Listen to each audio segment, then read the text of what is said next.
Hello everyone, welcome to ETC online. आज हम लोग पढ़ने वाले हैं आर्टिकल राइटिंग, जो क्लास 12th में भी आता है और कंपटीशन एग्जाम्स में भी बहुत बार पूछा जाता है। तो आर्टिकल राइटिंग क्या होता है? देखिए, रिपोर्ट राइटिंग का मैंने एक वीडियो बनाया था। अगर आप लोगों में से किसी ने भी रिपोर्ट राइटिंग नहीं देखा है तो वो वीडियो जरूर देख लीजिए। आप लोगों को उसका लिंक मिल जाएगा डिस्क्रिप्शन बॉक्स से। रिपोर्ट राइटिंग का वीडियो मैं आप लोगों को क्यों प्रेफर कर रहा हूँ? क्योंकि आर्टिकल राइटिंग का जो फॉर्मेट है बिल्कुल रिपोर्ट राइटिंग की तरह है। मतलब इसमें कोई भी डिफरेंस नहीं है। जो आर्टिकल राइटिंग है, इनफैक्ट हम लोग ये कह सकते हैं कि वो रिपोर्ट राइटिंग भी होता है, यानी बिल्कुल ये उसी की तरह काम करता है। अच्छा, रिपोर्ट और आर्टिकल में डिफरेंस क्या होता है? देखिए, रिपोर्ट भी न्यूज़पेपर में पब्लिश होती है, न्यूज़पेपर या फिर मैगजीन में। सेम वेज आर्टिकल भी किसी न्यूज़पेपर या फिर मैगजीन में पब्लिश होता है। डिफरेंस क्या होता है? रिपोर्ट जो होती है वो एक ऐसे इवेंट के बारे में बताती है जो इवेंट ऑलरेडी हो चुका है, यानी जो रियल इवेंट या जो रियल इंसिडेंट होता है। आर्टिकल जो होता है ये हम लोगों के माइंड के आइडियाज़ के बारे में बताता है। मेरे माइंड में कोई भी आइडियाज़ है, जैसे चाइल्ड लेबर को लेकर या पॉपुलेशन या फिर पोल्यूशन को लेकर मेरे माइंड के जो भी आइडियाज़ है, उस पर्टिकुलर पे अगर मैं अपने आइडियाज़ शेयर कर रहा हूँ किसी न्यूज़पेपर में या फिर किसी मैगजीन में, इट बिकम्स आर्टिकल देन।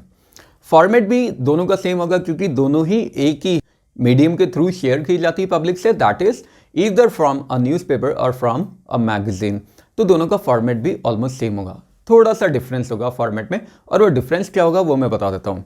तो सबसे पहले आर्टिकल राइटिंग की हम लोग बात कर लेते हैं। आर्टिकल राइटिंग का जो फॉर्मेट है, इसमें हमारे पास अगर फॉर्मेट की मैं बात करता हूँ तो देखिए,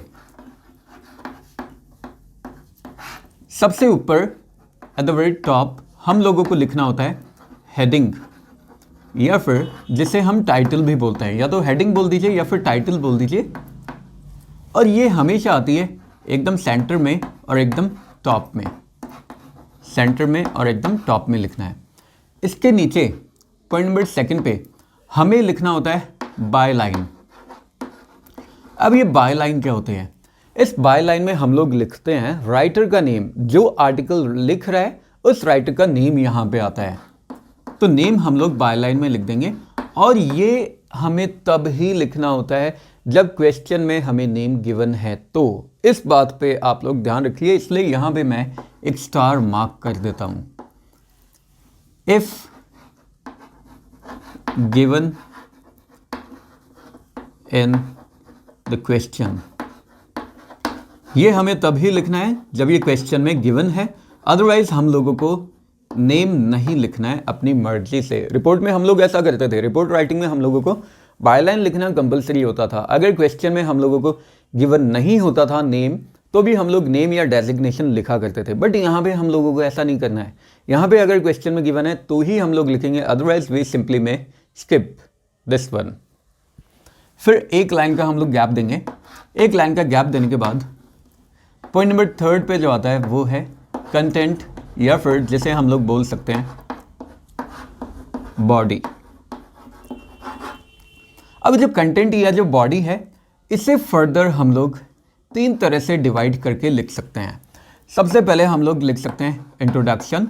इंट्रोडक्शन ऑब्वियसली अपना तो नहीं लिखना है, इसमें इंट्रोडक्शन हम लोगों को लिखना है इस पर्टिकुलर टॉपिक का या फिर टाइटल का। मतलब जो भी टॉपिक या जिस भी टाइटल पे हम लोग लिख रहे हैं उसका इंट्रोडक्शन हम लोग लिखेंगे। फॉर एग्जाम्पल, जैसे चाइल्ड लेबर पे आ जाता है एक आर्टिकल, तो चाइल्ड लेबर का पहले तो इंट्रोडक्शन लिखेंगे हम लोग कि चाइल्ड लेबर किसे बोलते हैं। 14 ईयर से जो कम एज के चिल्ड्रन होते हैं उन लोगों को किसी भी एम्प्लॉयमेंट एक्टिविटी में इन्वॉल्व करना चाइल्ड लेबर कहलाता है। तो ये स्टार्टिंग या फिर इंट्रोडक्टरी लाइन हमारी होगी। उसके बाद में वहाँ पे हम लोग सारे मेन पॉइंट्स कवर करेंगे। मतलब जितनी भी बातें, जितने भी आइडियाज़ हम लोगों के दिमाग में, ये सारे हम लोगों को लिख देने हैं इंट्रोडक्शन के जस्ट बाद में। जब हमने इंट्रोडक्शन लिख दिया, सारे मेन पॉइंट्स लिख दिए, जैसे चाइल्ड लेबर की हम लोग बात कर लेते हैं, तो चाइल्ड लेबर के बारे में जितने भी पॉइंट्स मेरे दिमाग में वो सारे के सारे मैं लिख दूंगा। उसके बाद में लास्ट में कंक्लूजन हम लोग लिखेंगे कि उस पर्टिकुलर आर्टिकल को लिखने का कंक्लूजन या फिर रिजल्ट क्या निकलता है, ये एकदम लास्ट में आ जाएगा। फॉर एग्जाम्पल, जैसे हमने चाइल्ड लेबर पे लिखा है तो चाइल्ड लेबर का स्टार्टिंग में इंट्रोडक्टरी लाइंस हमने लिख दी, इसके बाद में मेन पॉइंट्स लिख दिए, चाइल्ड लेबर क्या क्या होते हैं, इसकी प्रॉब्लम्स क्या होती है, इसके सोल्यूशंस क्या क्या हो सकते हैं। लास्ट में हम लोग कंक्लूजन लिख सकते हैं। कंक्लूजन मतलब जैसे गवर्नमेंट को स्ट्रिक्ट एक्शन लेने चाहिए उन लोगों के खिलाफ जो एक्चुअली चाइल्ड लेबर को प्रमोट करते हैं या फिर जो चिल्ड्रन को एम्प्लॉयमेंट एक्टिविटीज़ में इंगेज रखते हैं। तो इसका कंक्लूजन या रिजल्ट हो जाएगा। इन्हीं पॉइंट्स के बेसिस पे अभी हम लोग इसका एक सैम्पल भी देख लेते हैं, लेकिन कुछ इंपॉर्टेंट पॉइंट्स हैं जो हम लोगों को ध्यान रखने हैं व्हाइल राइटिंग आर्टिकल। तो वो इंपॉर्टेंट पॉइंट्स क्या है वो भी हम लोग अभी देख लेते हैं। तो कुछ इंपॉर्टेंट पॉइंट्स हैं जिन्हें हमें ध्यान रखना है जब भी हम आर्टिकल राइटिंग लिखें।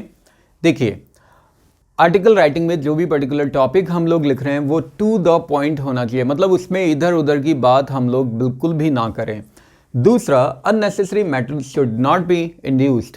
जो भी अननेसेसरी मैटर है, यानी सिंपली यही वाला पॉइंट हम लोग मान सकते हैं, एकदम टू द पॉइंट बात की जानी चाहिए।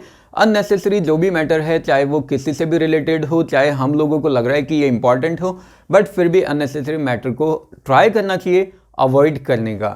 थर्ड, लैंग्वेज जो है वो एकदम सिंपल और इजी होनी चाहिए, क्योंकि ऑब्वियसली जब हम लोग आर्टिकल लिख रहे हैं तो यानी उसकी जो ऑडियंस होगी वो बहुत वाइड होगी, यानी उस आर्टिकल को बहुत सारे लोगों तक पहुंचाया जाएगा, बहुत सारे लोग उस आर्टिकल को पढ़ेंगे या देखेंगे या सुनेंगे।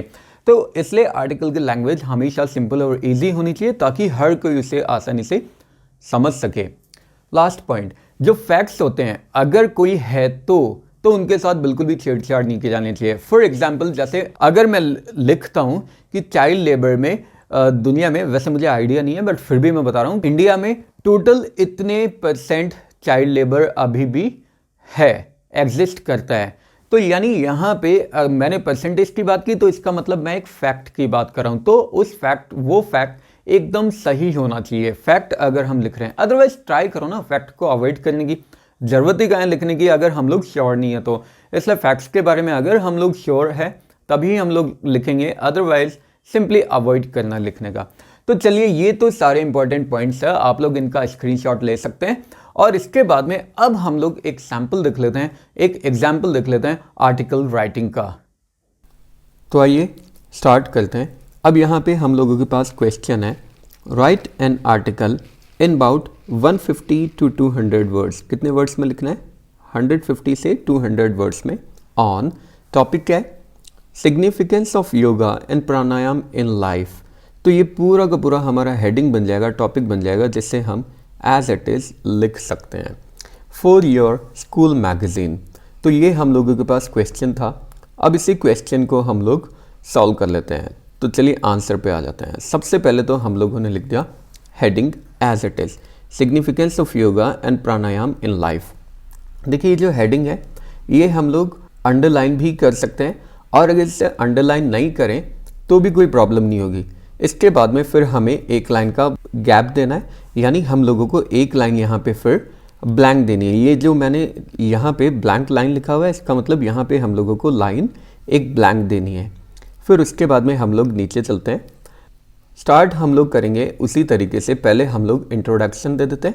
इंट्रोडक्शन देने के बाद में फिर सारे मेन पॉइंट्स लिख देंगे, और उसके बाद में लास्ट में हम लोग कंक्लूजन पे आ जाएंगे। तो स्टार्ट करते हैं। देखिए, yoga means addition, pranayama means regulation of breath.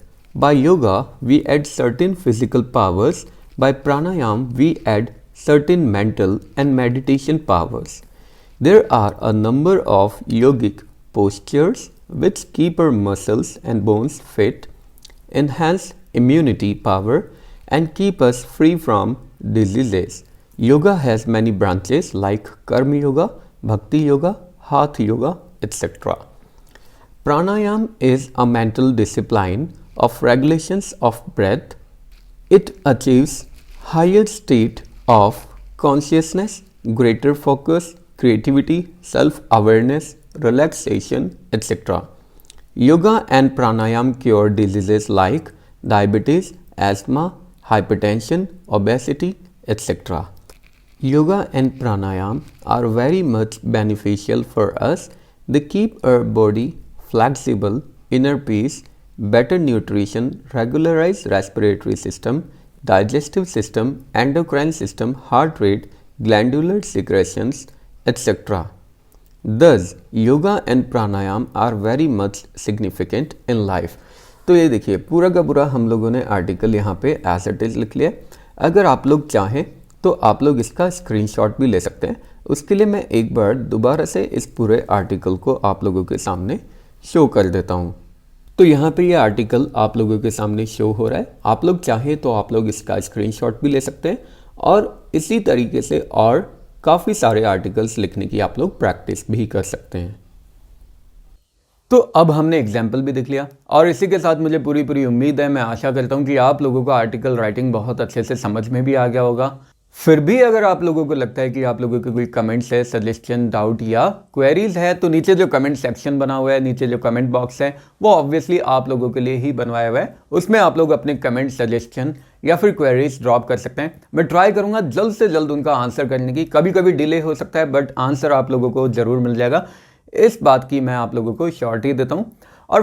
और भी किसी टॉपिक पे अगर आप लोग वीडियो चाहते हैं तो आप नीचे कमेंट बॉक्स में ड्रॉप कर सकते हैं। मैं ट्राई करूंगा उस पर जल्द से जल्द वीडियो बनाने की। इसी तरह के और मज़ेदार और इंटरेस्टिंग वीडियोस के लिए बने रहिए ईटी से ऑनलाइन के साथ। नेक्स्ट वीडियोस तक के लिए have a good day, take care, bye bye, जय हिंद, जय भारत, राधे राधे।